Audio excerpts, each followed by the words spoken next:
Welcome to our third installment on Eyewitness Testimony. We have been looking at certain characteristics of Joseph Smith. We've been looking at the life of Joseph Smith, and what we've been kind of trying to do is we've been asking ourselves the question, how do I know the gospel writers were credible eyewitnesses, but yet I don't believe Joseph Smith, who claimed to be an eyewitness, as well as those who claimed to have seen the golden plates that were be translated as the Book of Mormon, nor do we believe in Muhammad as being a true prophet.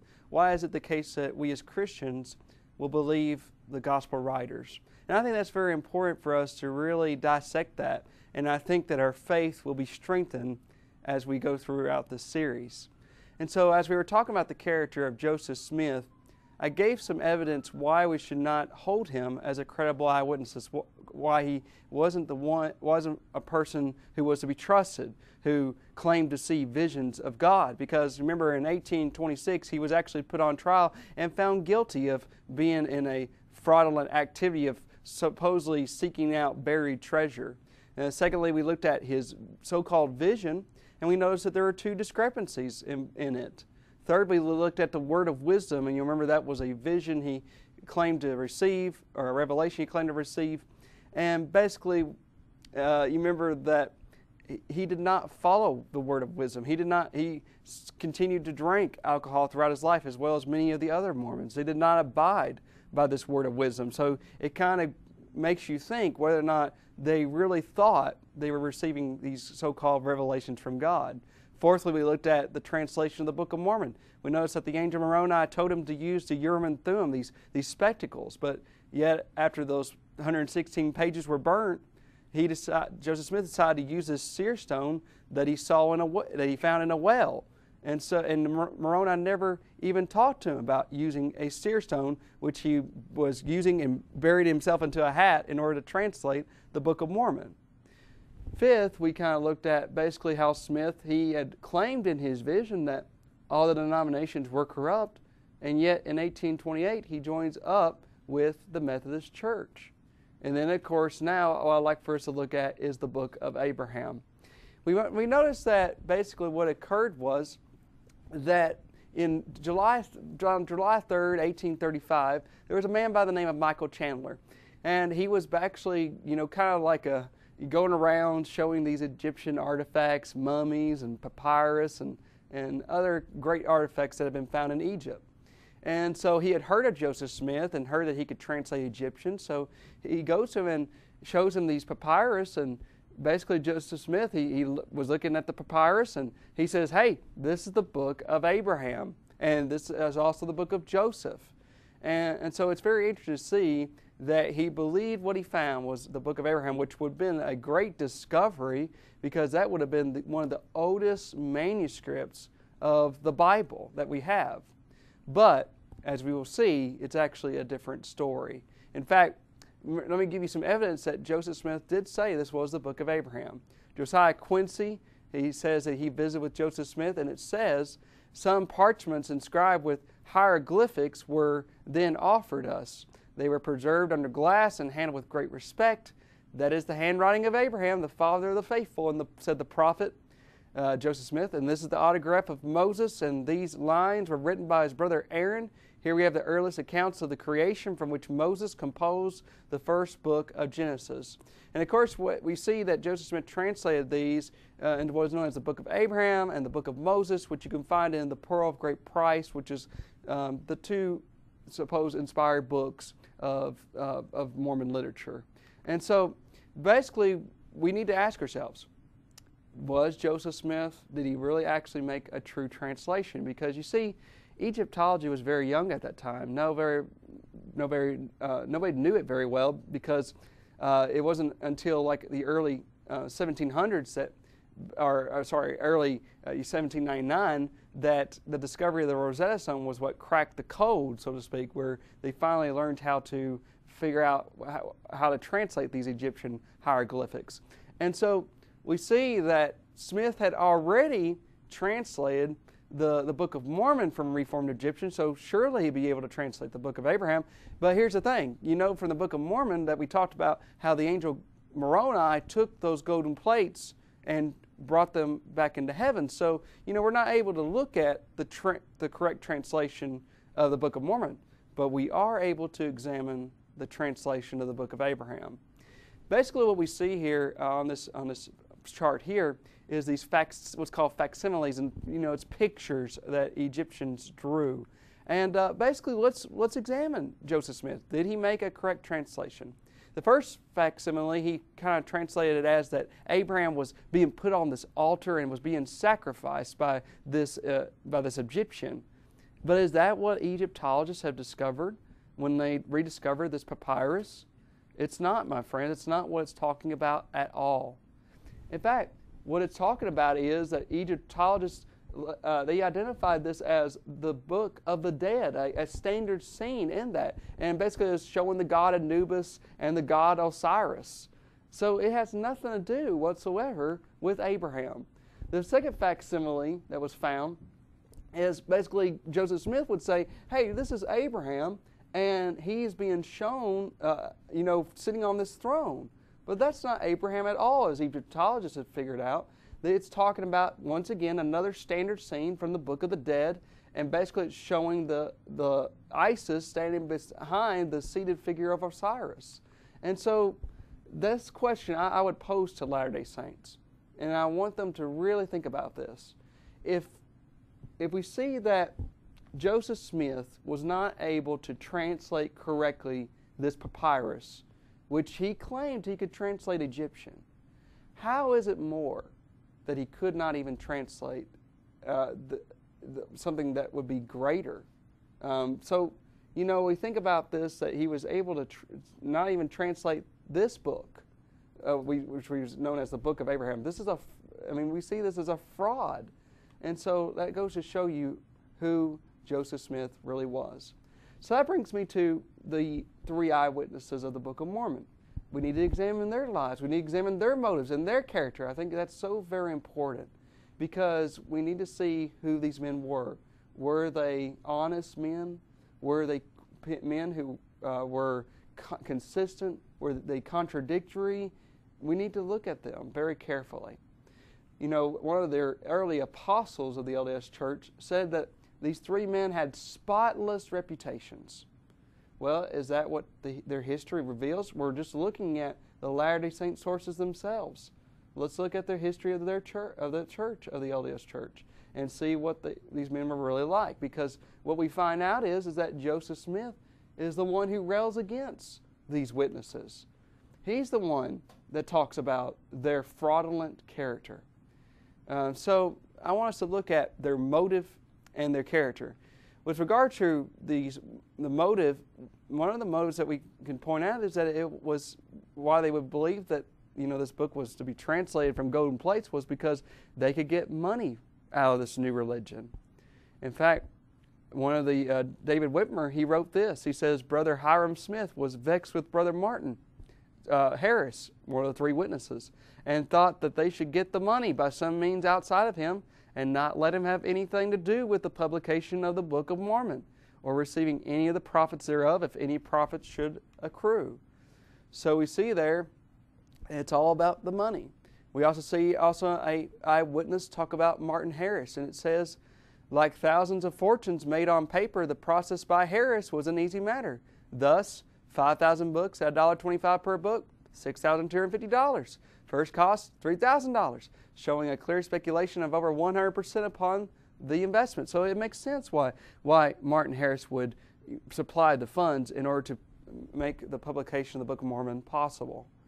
Well, what about their withdrawal of fellowship from the LDS Church? I mean, imagine that. These men supposedly had spotless reputations, but yet they were withdrawn from in the LDS Church. In fact, what happened was in around early 1830s when they were in Independence, Missouri, They were run out of Missouri, and Joseph Smith was basically saying, hey, don't sell your land, because one day we're going to reclaim this land back.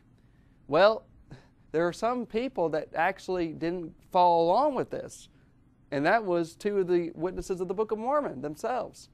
In fact, read what it says here. It says, Cowdery was particularly nettled over the church's presuming to dictate how he used his property. The dissenters vow that their individual freedom should take precedence over the judgment of church authorities made active conflict inevitable. Nor was it long in coming. In January 1838, against policy, William Phelps, Oliver Cowdery, David Whitmer sold their land in Jackson County. Accordingly, on April 12th, the Missouri High Council charged David and John Whitmer, Oliver Cowdery, and Lyman Johnson with various counts of dereliction of duty, violation of church policy, and disrespect for the church leadership, and cut them off from the church. And so it actually even goes on to talk about these guys further after this matter. After the organization of the 12 apostles, the spirit of apostasy became more general. One of the first presidency, several of the 12 apostles, High Council, presidents of 70s, the witnesses of the Book of Mormon, presidents of Far West, and a number of other standings high in the church were all carried away into this apostasy. Well, that shows you something about the character of these three men. What about their activities? Notice this, basically, there was an article written in one of the LDS sources themselves.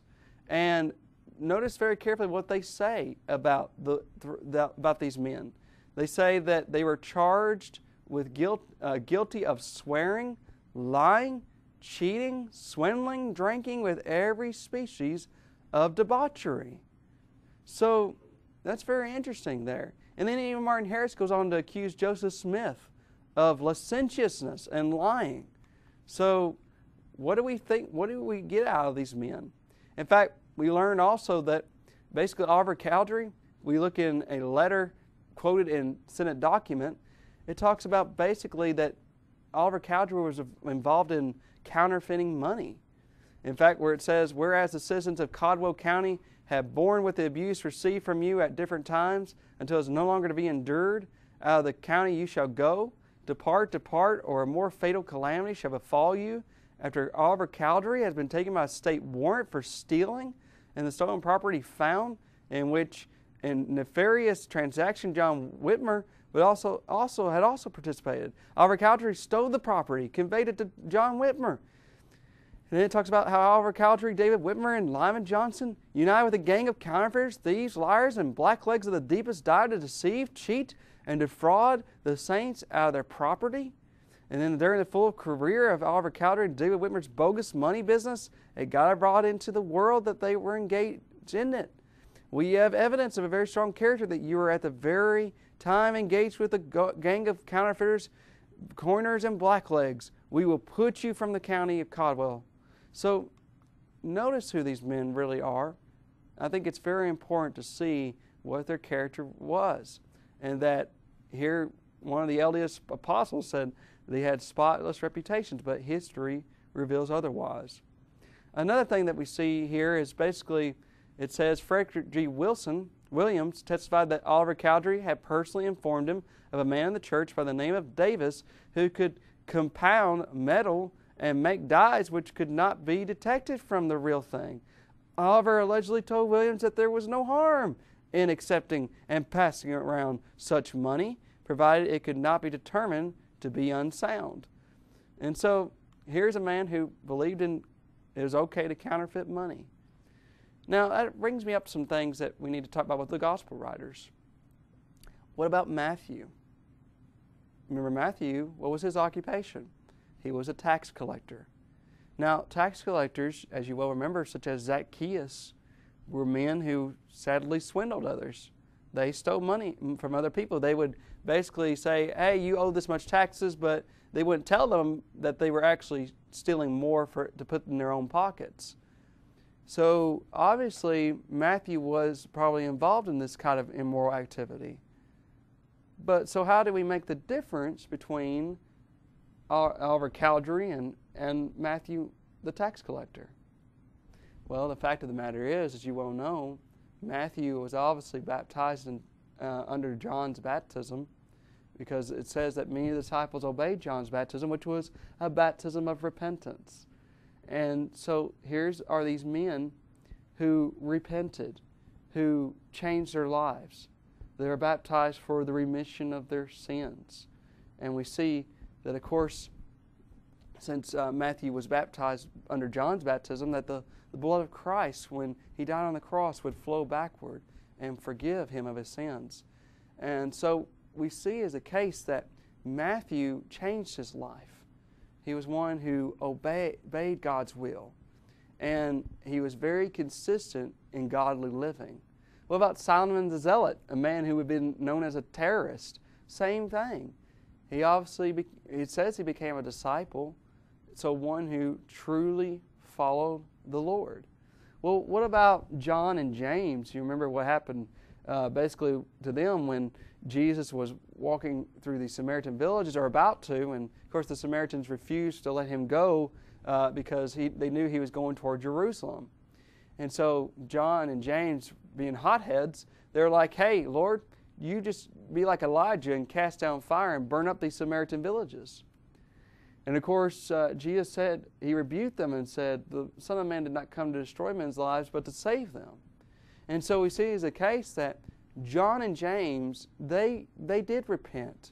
They did no longer let themselves become so out of self, they released outbursts of anger. They didn't allow that to enter into their lives. They allowed themselves to have self-control and to live a life of love. And that's what we see especially in John's epistles. In 1st, 2nd, and 3rd John, we see his life as the apostle of love. And then there's Peter. When he, sadly, you remember that, yes, during his times with the earthly ministry of Jesus, he did some things that were not right. He denied the Lord 3 times, and yet we see him restored later on and willing to obey God faithfully. But there was one point in his life where he failed again, and you'll remember that's when he played the hypocrite. You remember that basically he would eat with the Gentiles at the table, but when the Jews came, then he would excuse himself from the table. He played the hypocrite. But what we see about Peter, obviously, is that he changed. Because later on, in his letters, who's he writing to? He's writing to Gentile Christians in Cappadocia and Bithynia, and all those areas in what we would know as modern-day Turkey today. And so here we see apostles and men. These apostles were very consistent in their moral behavior. But what we see with the Book of Mormon witnesses and Joseph Smith is throughout their lives they just continued to live in immoral activities and so forth. Well, let's talk about their immoral character. I mean, what's really interesting about Joseph Smith is what he says about these 3 men. He says they're too mean to mention. Have you ever had that said about you, that you're just too mean to mention? That's very interesting, and yet these people supposedly had spotless reputations. What about Cowdery when he joined the Methodist Church? It's very interesting if you think about it. Remember Joseph Smith. He was one that saw all the denominations as wrong and corrupt, and so, but yet he joined the Methodist Church. He joined a denomination. Well, Cowdery, after he was excommunicated from the LDS Church, he joins up with the Methodists. And this is proven because this one man gave an affidavit of this. He says, C.J. Keene, a later leader in the Methodist Church, gave an affidavit in which he stated, Mr. Cowdery expressed a desire to associate himself with the Methodist Protestant Church of the city. He was unanimously admitted a member thereof. At that time, he arose and addressed the audience present, admitted his error and implored forgiveness, and said he was sorry and ashamed of his connection with Mormonism. And so he continued his membership there for quite some time. So even a Mormon writer even admitted that Oliver Cowdery joined the Methodist Church. So what does that tell you about Oliver Cowdery? I mean, here's a man who supposedly saw the golden plates, saw that Joseph Smith was supposedly to restore the true church. Wouldn't he not have stayed in the what would be known as the true church? But yet that just goes to show you who these men really are. Well, they also joined what was called the Strangite movement. what happened was that after Joseph Smith died, there's a man named Jesse Strang who came along. He claimed to have seen brass plates. He got some witnesses to see these plates, and he claimed to be a new prophet. And many of the Mormons, and even the Book of Mormon witnesses, joined up in this movement. What's really, really interesting is that they found it to be false later on. In fact, it says in a letter to David Whitmer, dated December 2nd, 1846, William E. McClellan said that James J. Strang told me that all the witnesses to the Book of Mormon yet alive were with him except Oliver Cowdery. And then later on, basically what we see is it says, God, knowing all things, prepared a man whom he visited by an angel of God and showed him where there was some ancient record hid, whose name is James J. Strang, and Strang reigns in the place of Smith, the author and proprietor of the Book of Mormon. And so that's what John Whitmer, David's brother, wrote. And of course, we know that David Whitmer was one of the original 3 witnesses. And even Martin Harris, he actually went on a mission trip to England on behalf of the Strangites. And the LDS Church actually had a lot to say toward Martin Harris. They said one of the witnesses of the Book of Mormon yielded to the spirit and temptation of the devil a number of years ago, turned against Joseph Smith, became his bitter enemy. He was filled with the rage and madness of a demon. One day he would be one thing, another day another thing. He soon became partially deranged or shattered, as many believed, flying from one thing to another. And one of his fits of monomania, he went and joined the Shakers, or followers of Anna Lee. But since Strang had made his entry, Martin Harris leaves the Shakers, whom he knows to be right, and joins Strange. We understand that he has appointed a mission to this country. If the saints want to know what the Lord hath said to him, they may turn to the Book of Doctrine and Covenants, and the person there called a wicked man is no other than Martin Harris. And Aaron Willock will remember that evil men like Harris, out of the evil treasure of their heart, bring forth evil things. So we see what they said about Martin Harris. And they also even say, just as our paper was going to press, we learned that Martin Harris, about whom we have written in another article, had landed in Liverpool, England. There was a strangeness about him, and about 1 or 2 came with him. A lying, deceptive spirit attends them, and as from the beginning, they know they are of their father the devil, who was a liar from the beginning, and abode not in the truth. So how can we really come to believe that Martin Harris was a credible eyewitness? Well, they also was joining what was called the McClellan movement. Basically what occurred was that 5 of the Book of Mormon witnesses, we talked about these 11 witnesses, supported this group. And David Whitmer was one of the people who supposedly received revelations in this group. And yet, later on, he abandoned the group. Now that shows you something. If David Whitmer could give a so-called revelation in the McClellan group, which Mormons rejected, and then Whitmer, he later on, also did not follow in this movement anymore. Why should we accept his testimony concerning the Book of Mormon? Why should we accept anything that David Whitmer says? And then, of course, we look at Martin Harris. Now, Martin Harris, just a little bit more, look what it says about him. I have been acquainted with Martin Harris, says G.W. Stoward, about 30 years. And as a farmer, he was industrious and enterprising, and although he possessed wealth, his moral and religious character were such as not to entitle him to respect among his neighbors. He was first an Orthodox Quaker, then a Universalist, next a Restorationer, then a Baptist, next a Presbyterian, and then a Mormon. And so here's a man who has very instability, who flies from one thing to another. In fact, one Mormon writer says about him that foregoing tendencies explain the spiritual wanderlust that afflicted the solitary witness at Kirtland. In this period of his life, he changed his religious position 8 times, including a rebaptism by a Nauvoo missionary in 1842. Every affiliation of Martin Harris was with some Mormon group, except when he was affiliated with the Shaker belief, a position not basically contrary to his Book of Mormon testimony, because the foundation of that movement was acceptance of personal revelation from heavenly beings.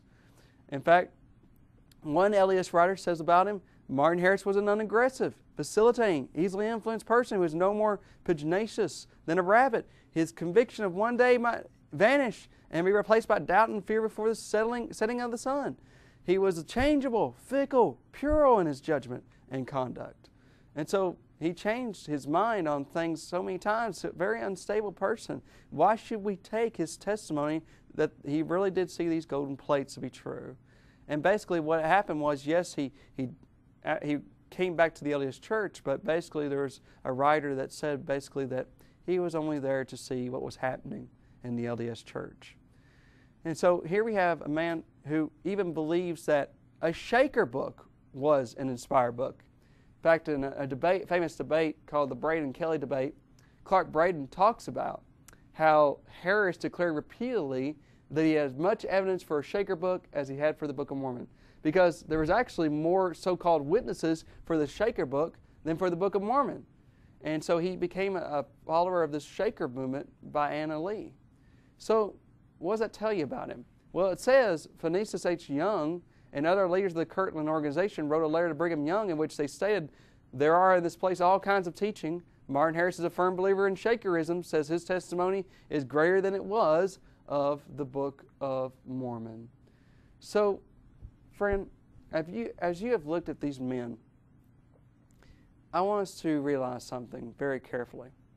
I want us to realize that as we've looked at the character of Joseph Smith, the character of these men, and looked at their motives, you know, it just doesn't even compare with what the apostles, what they saw and what they endured.